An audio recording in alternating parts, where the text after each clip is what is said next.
mercy never fail us, Lord. Your promises are true. With every breath we praise and worship, we give it all to you. We will shout our praise to your name, oh Jesus, the one who deserves to be praised.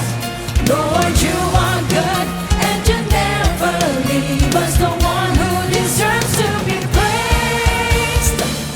Hallelujah, we lift your name on high. Hallelujah, forever glorified. Lift him higher, our great provider. Hallelujah, we lift your name on high. Come on, let's give the best to Jesus. The mercy never fail us, Lord. Your promises are true. With every breath we praise and worship, we give it all to you. We will shout our praise to your name, oh Jesus, the one who deserves to be praised. Lord, you are good and you never leave us, the one who deserves to be praised. Hallelujah, we lift your name on high. Hallelujah, forever glorified. Lift him higher, our great provider. Hallelujah, we lift your name. Hallelujah, we lift your name on high. Hallelujah, forever glorified. Lift him higher, our great provider. Hallelujah, we lift your name on high.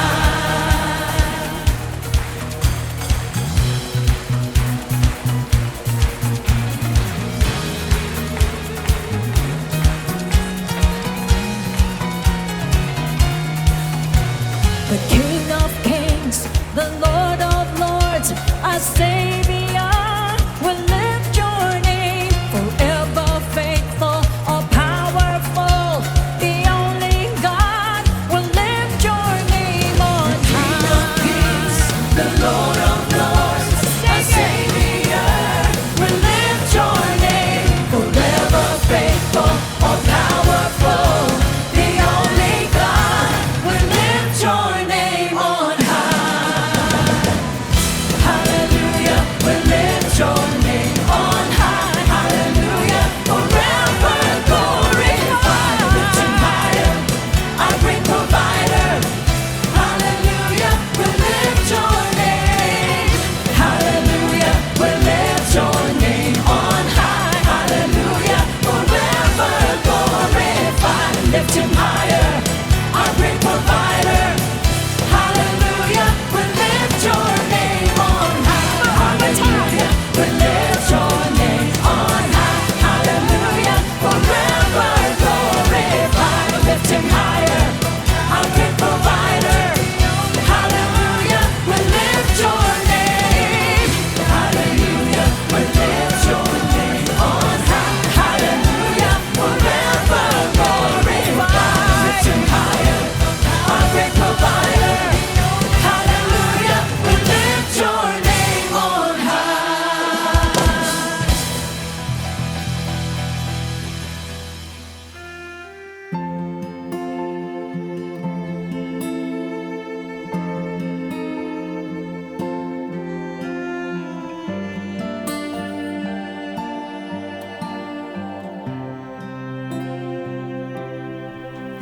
I stand with nothing in my hands. There's nothing I can offer but myself, oh Lord, all of myself, yet unworthy of this calling. And still my heart longs to praise. My spirit yearns and faints for you, only for you. How I desire to worship, so hear me now.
to your name, Lord. We give you praise and honor, dominion and power to you, my God, to my King. Bless you, we bless you, Lord.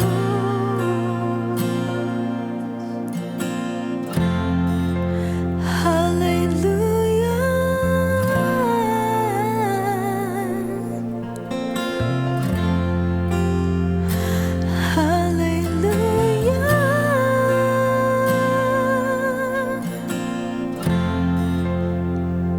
to your name.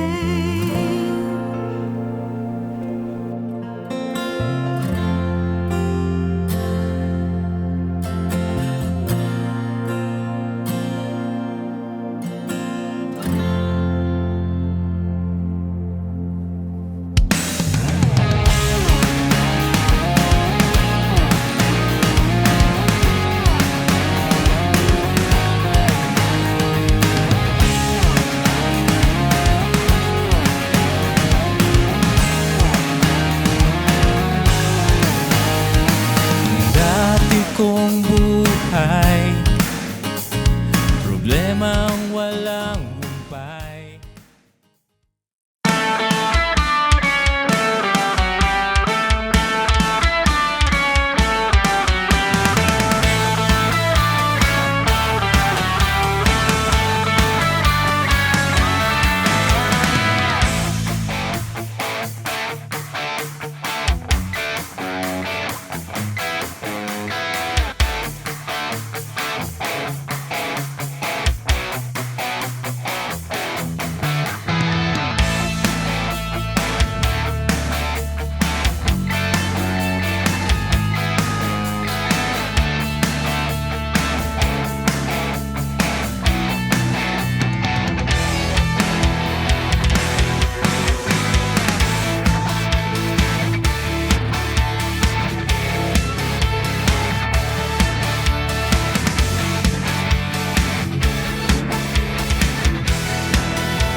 I'm gonna lay down my burden down by the riverside, down by the riverside, down by the riverside. I'm gonna lay down my burden down by the riverside. Study war no more. I'm gonna study war no more. Study war no more. Study war no more. I'm gonna study war no more. Study war no more. Study war no more. I'm gonna put on my long white robe down by the riverside, down by the riverside, down by the riverside. I'm gonna put on my long white robe down by the riverside. Study war no more. I'm gonna study war no more. Study war no more. Study war no more. I'm gonna study war no more. Study war no more. Study war no more. I'm gonna cross the river Jordan, down by the riverside, down by the riverside, down by the riverside. I'm gonna cross the river Jordan, down by the riverside. Study war no more. I'm gonna study war no more. Study war no more. Study war no more. I'm gonna study war no more. Study war no more. Study war no more. I'm gonna study war no more. Study war no more. Study war no more. I'm gonna study war no more. Study war no more. Study war no more.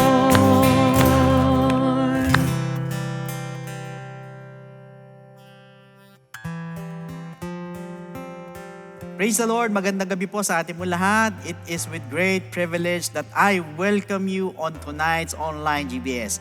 Maraming salamat po sa ating Panginoon sa panibagong gabi ng pagkatuto and transformation. And we would also like to acknowledge our beloved Bishop Louie and Pastor Norma Santos. Alam niyo po, their support and prayers is one of the backbones of our congregation. So ngayong gabi, another lesson is about to transform us. Pero bago po tayo magsimula, tayo po muna'y manalangin. Yuko natin ang ating po mga ulo. Ang mabanal na nasa langit, pinapupurihan ka po namin. Pinasasalamatan po ang iyong pong dakilang biyaya. Thank you for another opportunity to study your word. Sa pagkakataon pong ito, kami po ay nagpapalinis po sa iyo ng aming pong mga puso. Patawarin mo po kami at gawin mo po kaming karapat-dapat sa iyo pong mga salita. Kayo na po ang gumabay po sa amin all throughout the GPS at ingatan po ang bawat isa po sa amin. We thank you, Lord, in the name of Jesus Christ. Amen. Praise God. Last week, we talked about the fourth soil or the fourth heart, where we also learned that not all who hear are saved by what they heard. Not all soils bear fruit, and only yung pong good soil brings the word to fruitful maturity. However, did it ever cross our minds on why did Jesus speak this parable? Bakit nga ba niya sinabi itong parable na to? Yan po ang pag-aaralan po natin ngayong gabi. So mga kapatid, after Jesus gave the parable of the sower, nagtanong po yung mga disciples kung bakit siya nagsasalita ng ganitong klaseng pamamaraan. Apparently, nagpakita po ito ng dalawang klase ng function kung bakit po siya nagsalita in this way. Ano-ano po ito? First is to reveal truth to those who are receptive, to humble, attentive, and teachable hearers. Ito pong parable po open up the mysteries of the kingdom of God. So kinuha po nito yung pong pangkaraniwang realidad at pinupuno po sila ng spiritual meaning. Kaya po ang sabi po sa Matthew 13 verse 11, because it has been given to you to know the mysteries of the kingdom of heaven. This means that the parables are vehicles of divine disclosure. Ano po ibig sabihin? Ito po yung mga daan ng banal na paghahayag. So hindi po ito mga kwentong wala naman pong laman. Ngunit banal po na katotohanan na nababalutan po ng talinhaga po ito. Now second, bakit po siya nagsalita ng ganitong pamamaraan? That is to conceal truth from the hardened. Hindi po ibig sabihin na nagiging pabago-bago po ang isip po o nagiging hindi po makatarungin po si Jesus Christ po. Rather, yung pong concealment ay nag-expose po ng isa pong spiritual condition. Doon po sa mga nakakarinig pero wala namang willingness na tanggapin. So yung pong parehas na parable na nagbubukas po ng pangunawa para sa isa pong tagapakinig ay nagpapanatiling sarado sa iba. Why? Dahil ang issue po ay nakasalalay po sa kondisyon po ng puso ng tagapakinig. So alinsunod po ito sa sinabi po sa Mark chapter 4 verses 11 to 12. Basahin po natin. And he said to them, to you it has been given to know the mystery of the kingdom of God, But to those who are outside, yung mga nasa labas, all things come in parables. Bakit? So that seeing they may see and not perceive, and hearing they may hear and not understand, lest they should turn and their sins be forgiven them. So yun daw pong nasa labas or outside, may hear the parable, yes, yet remain without true perception. Thus, the parables do not simply make truth easy for everyone. They test the hearer. This is why si Jesus Christ po spoke the parable of the sower in this way. Hindi lang po kasi nito pinaliliwanag kung bakit po magkakaiba po ang mga responses. Ito rin po kasi ay nagiging parte po of that very dividing process. So for this reveals truth to the receptive and conceals it from the resistant. So therefore, Jesus spoke this parable not only to teach, but also to expose. So ito po ay nagiging isang spiritual na instrumento na nagpapahayag po ng kaharian po sa iba habang tinatanggal naman po ang takip ng pagkabulag ng iba. So yan po ang isa po sa pinakamalalim na function po nito. Habang ito po ay pinapahayag, ay nagiging higit pa po ito sa isa pong aral patungkol sa ibang tao. Bagkus ito po ay magsisimula ngayong maghayag sa kung ano pong klase ng puso ang nakikinig.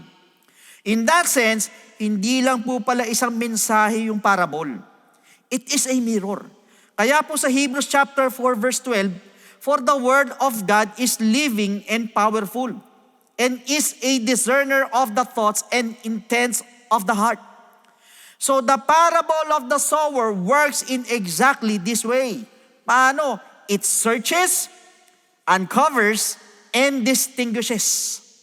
Habang itinuturo po yung parable, yung po mga hard hearts remain hard. Maaari marinig po ng wayside hearer ang explanation. Maunawaan po ang outline, pero mananatili pa rin hindi hinipo inwardly. Ibig sabihin, nananatili lang po yung salita sa surface. Maaring merong mental contact na wala namang spiritual penetration. At the same time, yung mga shallow hearts feel stirred. Ang mga rocky soil hearers mo ay maaari mag-respondi emotionally. They feel impressed sa pagiging seryoso ng mensahe at mukhang apektado for a while. Yet, tandaan po natin, pag wala pong ugat, the stirring will not last. Hindi po magtatagal. Likewise, convicted ang pakiramdam po ng thorny heart. Yung ganito pong klase ng mga tagapakinig may recognize that the word is being choked by worries, ng mga riches, pleasures, at ng mga competing desires. So inuusig po ng parable ang kanila pong mga konsensya. Why? Because it names the hidden rivals in the field. Ngunit, ang paniniwala po o pagsisisi lamang po ay hindi po itinuturing na bunga hanggat hindi tunay na naaayos ang problema sa mga tinik. Finally, yung pong good soil receives. So yung pong fruitful and receptive heart ay hindi lang po basta ina-analyze po yung parable, kundi it bows under it. In what way? It hears, it keeps, and bears fruit with patience. Kaya nga po ang sabi po sa James chapter 1 verse 21, receive with meekness the implanted word. Thus, the parable does more than explain spiritual conditions. It actively exposes them. Habang ito po ay tinuturo, ito din po ay nagpapahayag whether yung pong tagapakinig is hardened, is shallow, is crowded, or truly receptive under the Word of God. In fact, ito po ay isang pagsubok. Kung paano mo po pinakinggan ng parable, doon lalabas kung anong klaseng lupa ka talaga or anong klaseng puso ka talaga. Possible pong pag-aralan yung pong imagery, ma-appreciate po yung structure, mapaliwanag po yung theology, and still avoid the personal force of Jesus Christ's message. Pero hindi po kasi ibinigay ni Jesus Christ ang parable na ito para lang po isatisfy ang curiosity po ng tao. Kundi ito po ibinigay niya to to expose the heart. Ibig sabihin, hindi lang po ito patungkol sa lupa in general yung kwento. It is about the hearer is standing under the word at this very moment. Therefore, the right response ay hindi lang po na napakalalim naman ng kwentong yan, but what kind of soil am I? Ano kayang klaseng lupa ako? Ako ba ay isang hardened that the word remains on the surface? Or ako ba ay isang shallow soil, responding quickly but without root? Or dili kaya, am I thorny na pinahihintulutan yung mga cares, yung mga riches, pleasures, and other desires to choke the life of the Word of God? Or otherwise, am I a good soil, receiving, keeping, and bearing fruit with patience? Kayo lang po ang makakasagot niyan. Moreover, ang sabi po sa James chapter 1 verses 23 to 24, for if anyone is a hearer of the word and not a doer, he is like a man observing his natural face in a mirror. Verse 24, for he observes himself, inoobserbahan niya yung sarili niya, goes away, pero aalis naman, and immediately forgets what kind of man he was. Ito po ay nagbibigay ng babala sa isa pong tao na humarap po sa salamin at nakalimutan niya na po kung ano po yung nakita niya.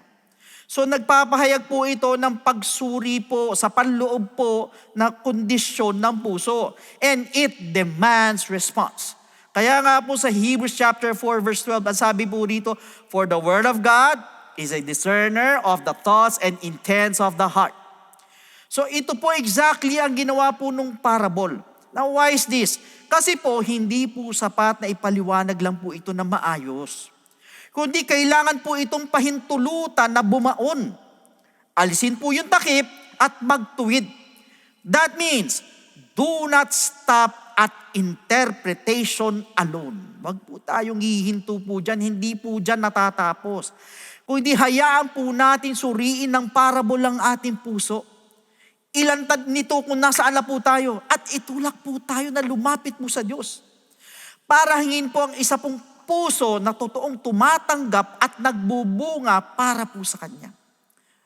Now at this point, allow me to give you the enemies of the word in the human heart. Ano-ano po ba ito at sino-sino po ba yan? Isa-isahin po natin. Una-una alam natin si Satanas. Siya po ang isa sa pinakamatinding kaaway ng salita po ng Diyos in the human heart. Sa Matthew 13:19, sinabi po ng Lord niya yung pong case ng wayside hearer. The wicked one comes and snatches away what was sown. Gayun din binanggit po sa Mark 4:15. Ang sabi dito, Satan comes immediately.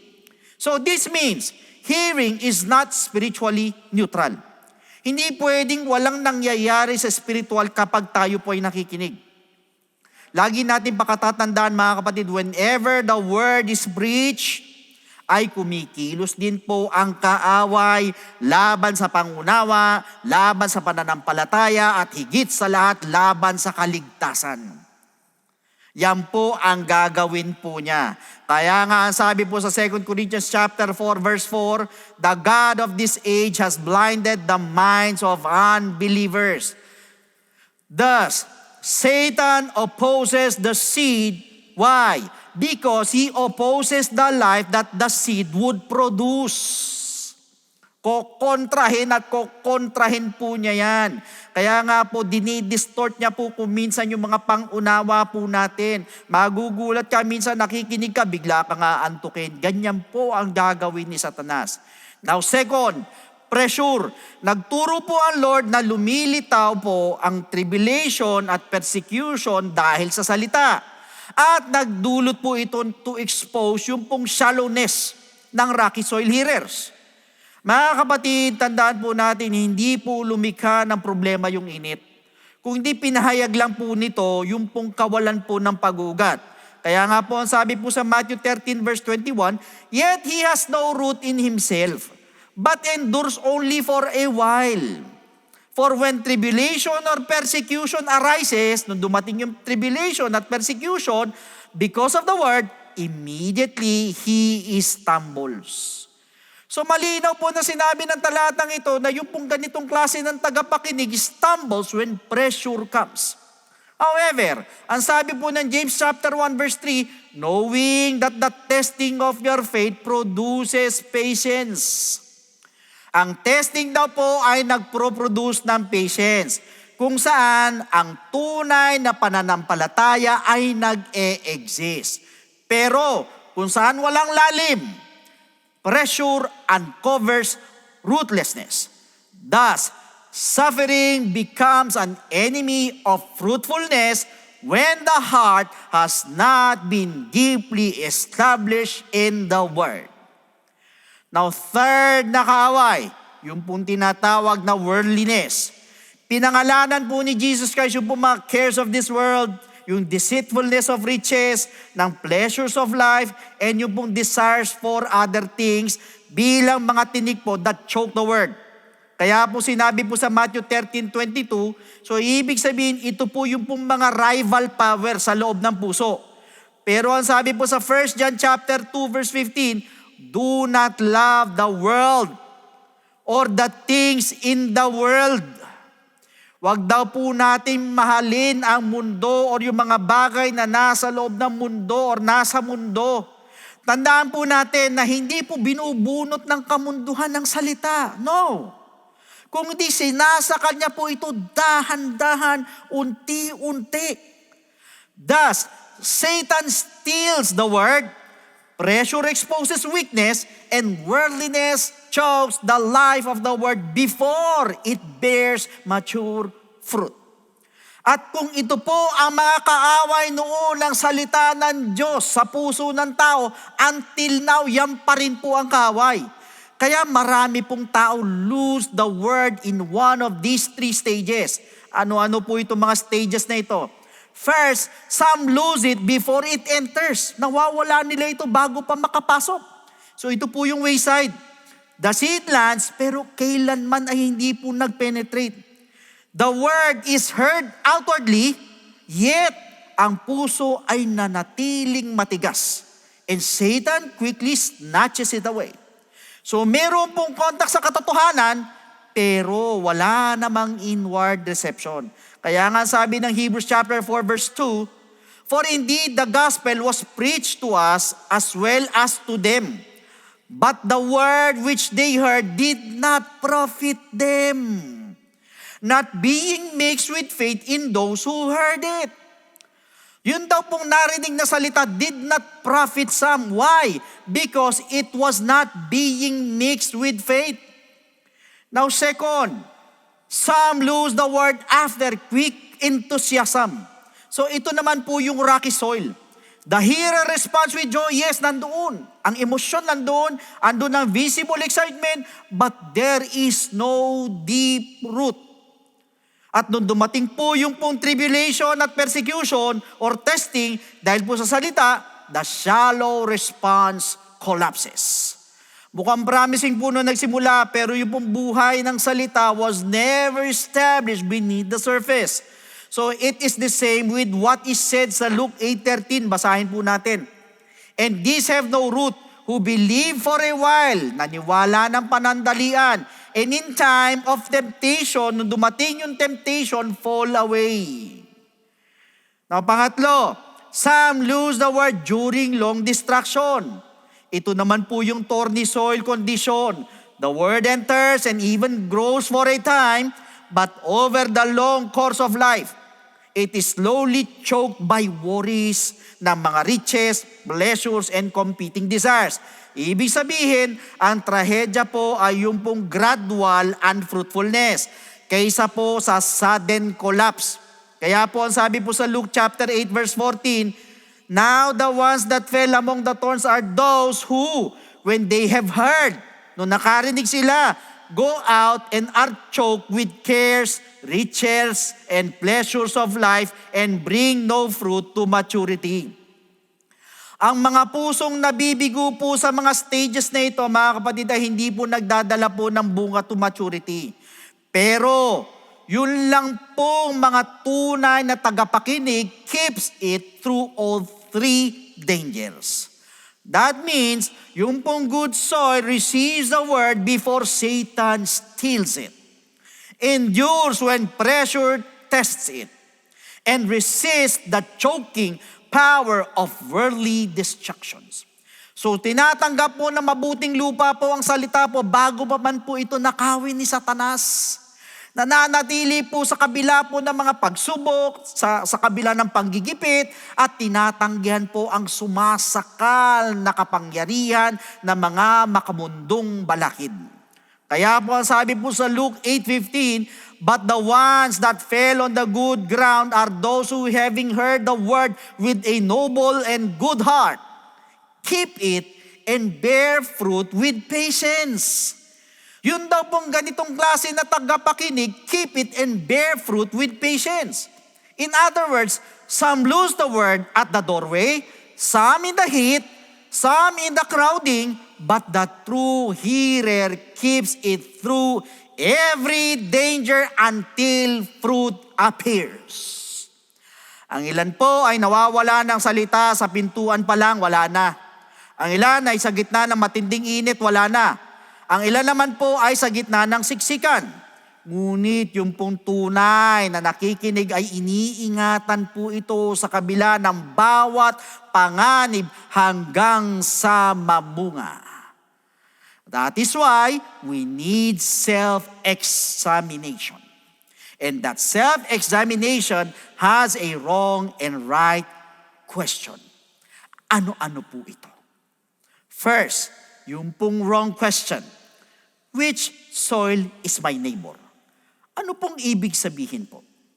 Madalas po kasi kapag nakarinig po tayo ng mga malalalim na katotohanan, ay mas mabilis po nating maisip kung paano po ito dapat i-apply sa ibang tao kesa suriin po ang sarili po nating puso.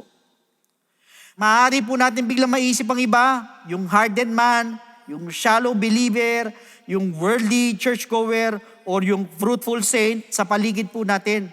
Kaya lang, kung yan po yung unang-una po natin na instinct, hindi po natin namamalayan ay nami-misuse na po pala natin yung parable. Bakit ko po sinabi? Tandaan po natin, hindi po binigay ni Jesus Christ ang kwentong ito merely to classify other people. Kung hindi ito po'y binigay to expose the hearer under the word. Kaya nga ang sabi po sa Matthew 7 verse 3, and why do you look at the speck in your brother's eye, but do not consider the plank in your own eye? Ang peligro po kasi nagiging interpreter po ang iba ng soil ng ibang tao. Habang nade-neglect naman po niya yung sarili niyang estado, yung sarili niyang puso. On the other hand, the second question, the right question. Ano po ito? Which soil am I? Ano kayang klaseng lupa ako? Diyan po lalanding yung pumpwersa ng parable na ito na nagdedemand po ng personal examination. Hindi po ito ng isang detached observation. Matigas po ba ang aking puso? Kaya ang salita po ay nananatili lang sa ibabaw? O dili kaya mababaw po ba ang aking pakikinig kaya mabilis rumispandiman ay hindi naman nagtatagal? O dili kaya siksikan ba ang aking puso kaya mga makamundong alalahanin at hangarin ay sumasakal po sa buhay ng salita? O tunay ko po ba itong tinanggap, iniingatan at nagbubunga? So in line with this, ang sabi po sa 2 Corinthians chapter 13 verse 5, examine yourselves as to whether you are in the faith. So the parable calls for exactly that kind of self-examination. Therefore, the proper response is not curiosity about others, but honesty before God. Yun pong mensahe ng sower ay inadya po para i-search po yung pong inner field. Always remember, hanggat hindi po ito nagiging personal sa atin, ibig sabihin ay hindi pa po nito nagagawa ang buo ng kanyang trabaho. Kaya ang tamang tanong is always not what soil is someone else, but rather ang tama po is what soil am I under the Word of God. Meanwhile, kung mapupuna po ninyo, how come na 4 na soils? Only the good ground is good. the receptive and fruitful heart. At papaano po magiging isang good soil ang isang puso? Isa-isahin po natin. Una, by honesty before God. Stop pretending. Tigilan na po natin ang pagpapanggap. Na madalas po kasi nagpapanggap ang iba na okay sila, yung pala hindi, kaya po hindi bumabaon minsan yung binhi. Pangalawa, by repentance. Bungkalin po natin ang lupang hindi pa po natatamnan. At durugin po ang katigasan po nito. Na sinabi po sa Jeremiah chapter 4 verse 3, "For thus says the Lord, the men of Judah and Jerusalem, break up your fallow ground and do not sow among thorns." Now, pangatlo, by humility. Receive the word with meekness. Hindi po ng pagmamataas at hindi rin po ng kayabangan, kundi ng humility. Pangapat, by surrender. Paano? Hayaan po natin yung salita po ng Diyos ang mag-correct, maglinis, at maghari or mag-govern po sa atin. Panglima, by guarding our heart. Ibig sabihin, tanggalin na po natin yung pong what hardens it, na nagpapababaw rito, and what chokes it. Panganim, by perseverance. Sa pamamagitan po ng pananatili sa ilalim ng salita po ng Diyos until fruit comes. At pampito, by dependence on God. Pakatatandaan po natin na only God can truly soften a heart. Kaya nga po sa Ezekiel chapter 36 verse 26, "I will give you a new heart." Sa madaling salita, the whole counsel of Scripture teaches na yung pong kondisyon man ng mga lupa ay seryoso, but not beyond the power of God. Why is this? Because una, hard hearts can be broken. Kaya po sinabi ng Jeremiah 23:29, "Is not my word like a fire, says the Lord, and like a hammer that breaks the rock in pieces?" That means God can shatter pride, can shatter resistance, and stubborn unbelief. Pangalawa, ang mga shallow hearts po can be rooted. Kaya Colossians chapter 2 verse 7 speaks of believers being what? Rooted and built up in Him. Ang buhay na dating pinatatakbo ng emosyon at kawalan ng katatagan ay maaari po palang mapalalim sa pamamagitan ng katotohanan, sa pamamagitan ng discipleship, at gayon din sa suffering rightly received and abiding in Jesus Christ. Now, punta po tayo sa pangatlo. Thorny hearts can be cleared. Paano? Muli, ayon po sa Jeremiah chapter 4 verse 3, "Break up your fallow ground and do not sow among thorns." Ibig sabihin, kaya po ng Diyos i-expose and uproot yung mga cares, yung mga riches na yan, yung mga pleasures, and divided loves that choke spiritual life. Now, meanwhile, pang-apat, yung pong fruitless lives can become fruitful. How? Ang sabi po ng John 15:5, "He who abides in me and I in him bears much fruit." Meaning to say, the gospel does not merely diagnose barrenness, kung hindi it brings the power by which yung mga barren lives may become fruitful unto God. At mismong si Apostle Paul po himself ang isa po sa powerful example. Once hardened and hostile, pero naging fruitful ground po siya under the grace of Jesus Christ. So thus, the condition of the soil might not be good, yes, but it is not final if the heart, take note, if the heart yields to God's dealings. Ibig sabihin, ang apela po ng gospel is that Jesus Christ still sows His word. Hindi po siya tahimik. He is still speaking through scripture, through preachings, through convictions, and the call of the gospel. Kaya nga po sa Romans 10:17, "So then faith comes by hearing, and hearing by the word of God." Ibig sabihin, He still calls sinners. Hindi po siya tumigil na maganyaya sa mga napapagal, sa mga guilty, sa mga hardened and the lost. Kaya po sa Matthew 11:28, ang sabi rito, "Come to me, all you who labor and are heavy laden, and I will give you rest." Furthermore, He still softens heart. Nakatulad po ng kwento ni Lydia sa Acts 16:14. And most of all, He still produces fruit. Yung pong parehas po na Diyos na minsan nagsabi ng good soil bears 30-fold, 60-fold, and 100-fold is still able to make His word effectual in human lives.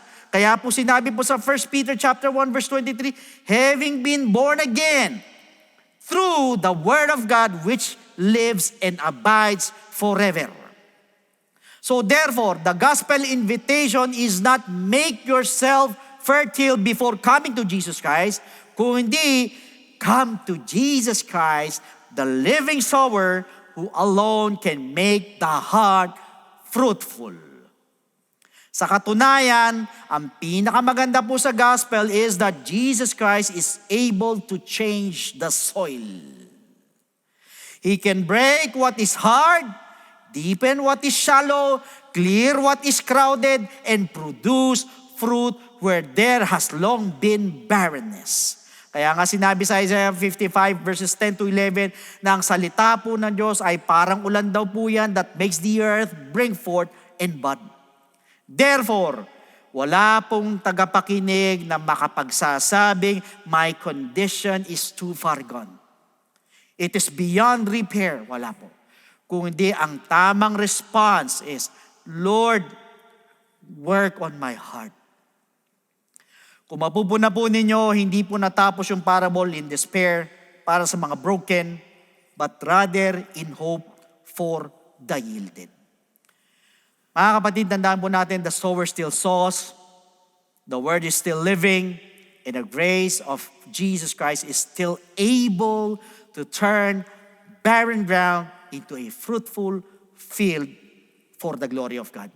Sa makatuwid, the parable of the sower gathers the whole issue of hearing the word into 4 vivid pictures na nagpapakita po ng 4 na magkakaibang responses to one divine message.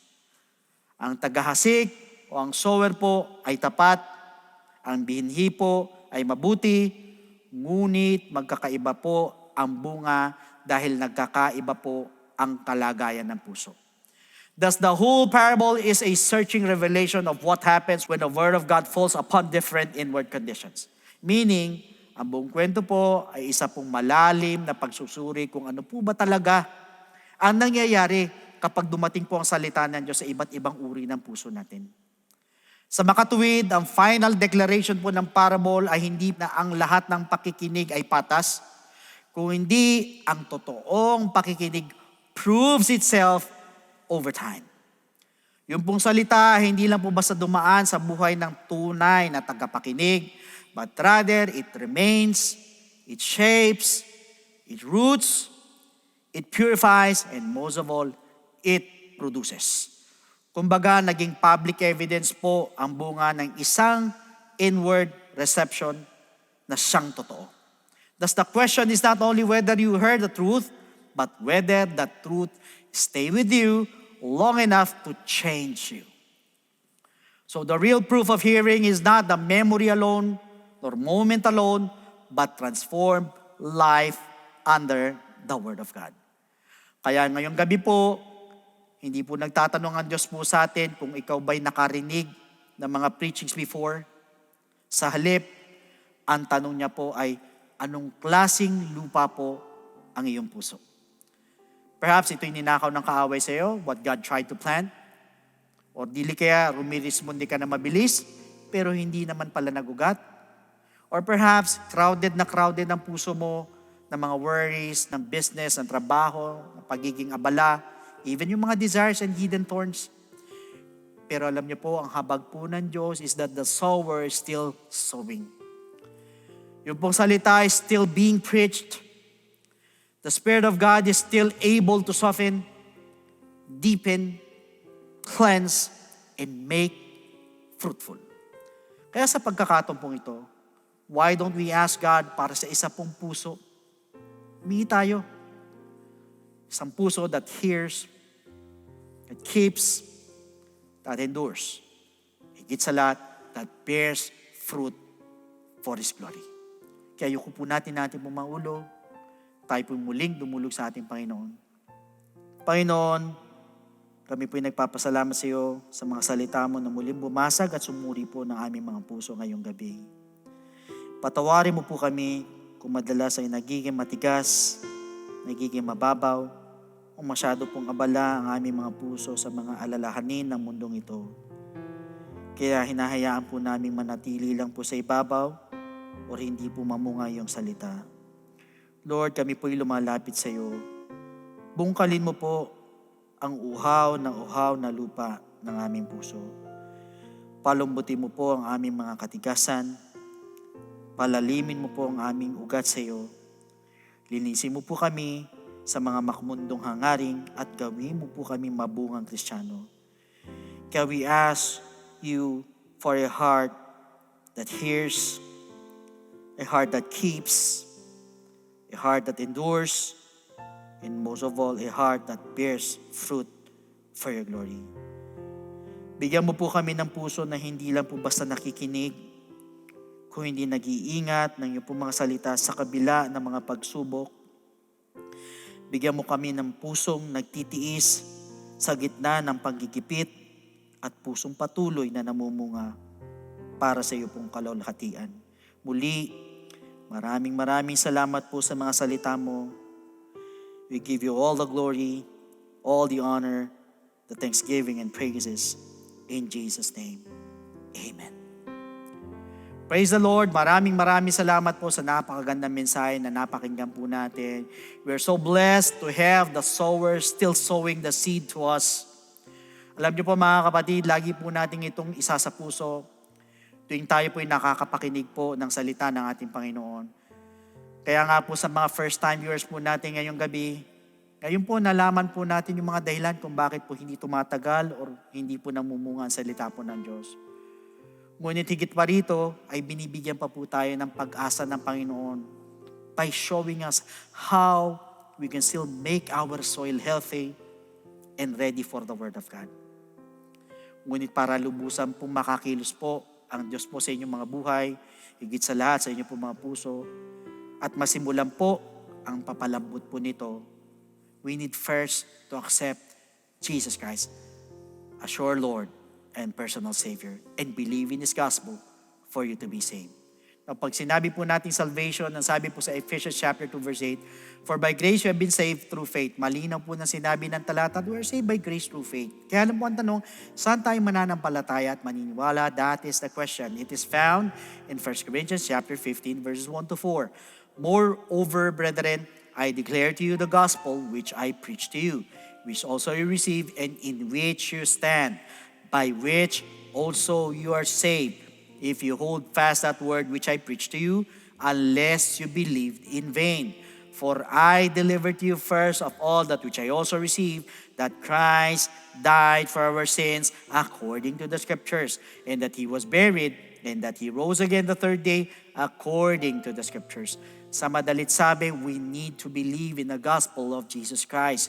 Yung pong death of Christ, yung burial of Jesus Christ, at yung pong resurrection of Jesus Christ na kailangan po nating sampalatayanan at paniwalaan para sa gayon mag-ugat po ang salita po ng Diyos sa ating po mga puso. Napaka-importante na paniwalaan po natin to, yung pong death, burial, and resurrection of Jesus Christ. Kaya alam po ang tanong, is believing enough? Pag tayo po ba'y naniwala at nanampalataya, wala na tayong gagawin, hihinto or tutuldok na po tayo doon. Alam niyo po, ang sabi po sa 1 Peter chapter 4 verse 17, for the time has come for judgment to begin at the house of God. And if it begins with us first, what will be the end of those who do not obey the gospel of God? Ano daw ang katatapusan? Ano daw ang dulo doon sa hindi sumunod sa gospel ng ating Panginoon? Sa madalit sabi, the gospel of Christ must be obeyed. Pag tayo po'y nanampalataya, tayo po'y naniwala, kailangan lakipan po natin ang pagsunod. Hindi po tayo matatapos sa believing, kundi kailangan sundin po natin ang gospel. Kaya alam po, another question is this, how will you obey? It is found in the book of Acts chapter 2 verse 38. Then Peter said to them, repent, and let every one of you be baptized in the name of Jesus Christ for the remission of sins, and you shall receive the gift of the Holy Spirit. Now, first is repentance. Tayo po'y magsisisi po ng ating pong mga kasalanan. We're going to ask for forgiveness. We're going to confess our sins. At naniniwala po ko, kahit pakiramdam mo, napakabigat at marami kang nagawang kasalanan sa harapan ng Panginoon. Pakiramdam mo, ikaw na yung pinakamasamang tao sa balat ng lupa at napakarumi mo. But as long as andun po yung genuine repentance sa ating pong mga puso, tandaan po ninyo, yan po yung tinitignan ng Diyos. Hindi po yung pagkatao natin, hindi yung nakaraan natin, kundi yung ating pong genuine repentance. Believe me, my friend, the Lord is willing and able to forgive your sins. And dyan din po papasok yung pong death to sin. Siyempre, yung first step, we need to repent.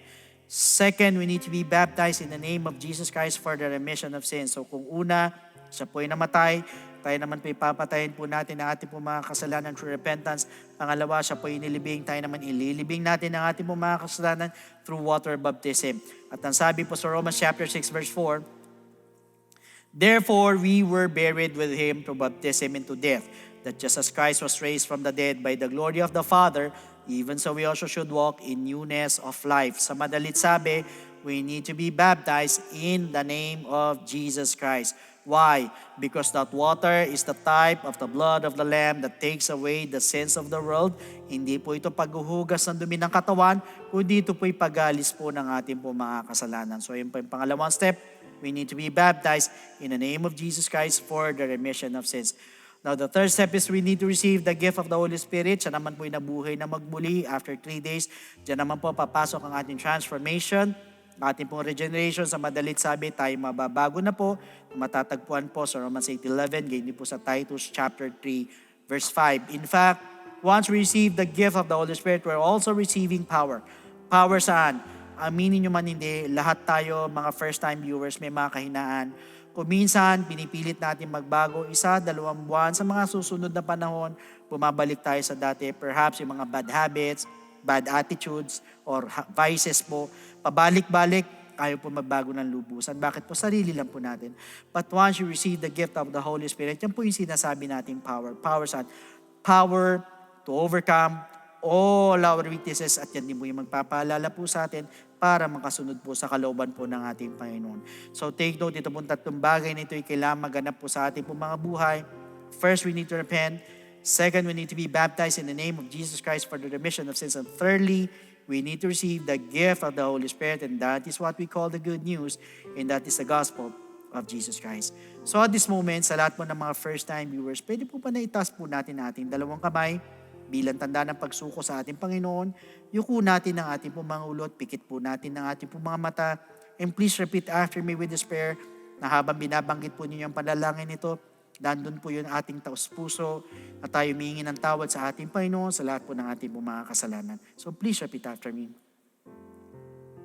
Panginoong Jesus, lumalapit po ako sa iyo bilang isang makasalanan.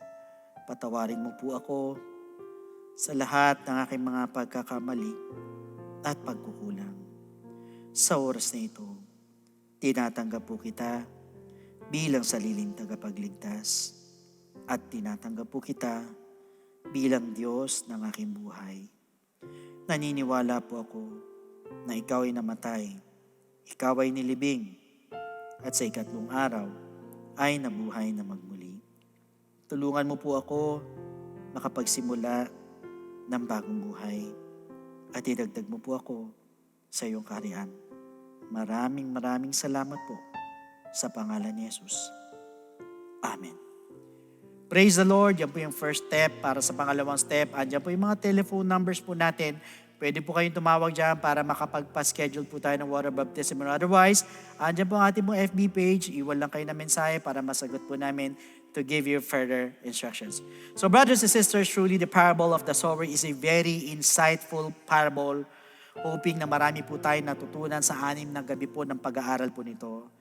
Kaya po sikapin po natin na lahat na napakinggan po natin ay mapumuhay po natin, magbigay po ng transformation sa ating po mga buhay. Kaya minsan pa mga kapatid, maraming salamat po. Magkita-kita po tayo again next Thursday, 7 p.m. para sa panibagong aral mula po sa ating Panginoon. So God bless every one of you, and to God be all the glory.